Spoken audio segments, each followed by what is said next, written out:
This is a summary of the essential content from the Food Studies topic, Micronutrients, Minerals and Water.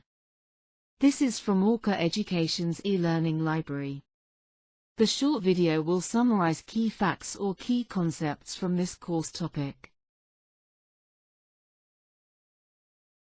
Mineral elements are essential for building and maintaining a healthy body, regulating body fluids, and supporting body processes. Our body requires 19 different minerals, including calcium, phosphorus, potassium, sodium, and magnesium, to maintain body processes and tissue.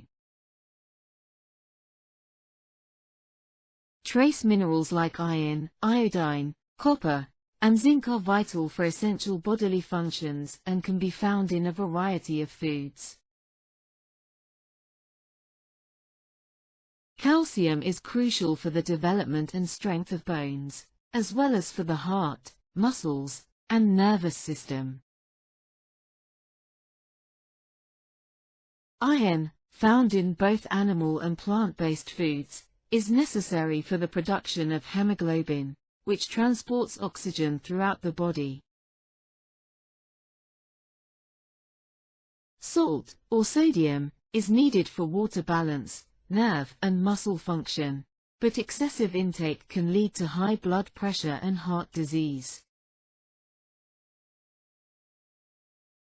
Phosphorus and magnesium, found in foods like milk, cheese, meat, and cereals, contribute to bone development and the functioning of the nervous system. Water is essential for various body processes, helps regulate temperature, and makes up a significant portion of our body. Proper hydration is crucial for maintaining water balance in the body and is especially important during hot weather, illness, lactation, and intense physical activity.